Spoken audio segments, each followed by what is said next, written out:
Hello, അപ്പോൾ നമുക്ക് Onam special avial ഉണ്ടാക്കിയാലോ? അതിനാവശ്യമായ പച്ചക്കറികളൊക്കെ കട്ട് ചെയ്ത് വെച്ചിട്ടുണ്ട്.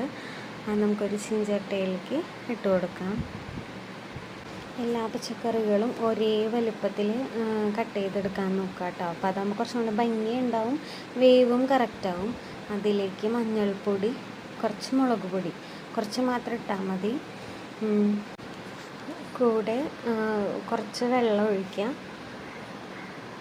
പച്ച വെളിച്ചെണ്ണയും കൂടി ഒഴിച്ച് കൈകൊണ്ട് നന്നായി മിക്സ് ചെയ്യുക. ഉപ്പ് ഇടാൻ പാടില്ല. കുറച്ച് പച്ചക്കറി പാതി വേവാകുമ്പോഴാണ് ഉപ്പിടുക. നന്നായി അടച്ച് വെച്ച് പകുതി വേവിച്ചെടുക്കാം.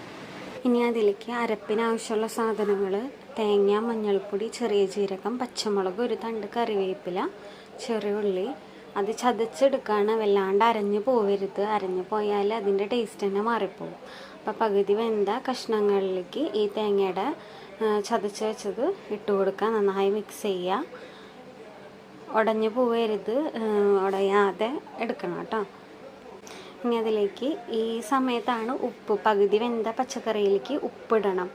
ആദ്യം തന്നെ ഉപ്പിട്ട് കഴിഞ്ഞാൽ ചിലപ്പോൾ വേവ് കറക്റ്റ് ആവില്ല.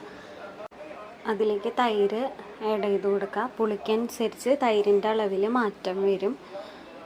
നന്നായി മിക്സ് ചെയ്യുക. നേരത്തെ പറഞ്ഞ പോലെ പച്ചക്കറി ഉടയാതെ നോക്കുക.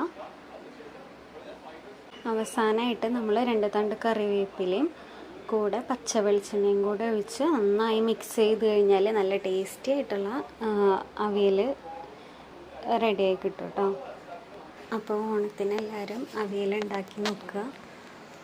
അപ്പോൾ നമ്മളെ അവിയൽ ഇവിടെ സെറ്റായിട്ടുണ്ട്. അപ്പോൾ ഇത്രയേ ഉള്ളൂ ഇന്നത്തെ വീഡിയോ. Thank you.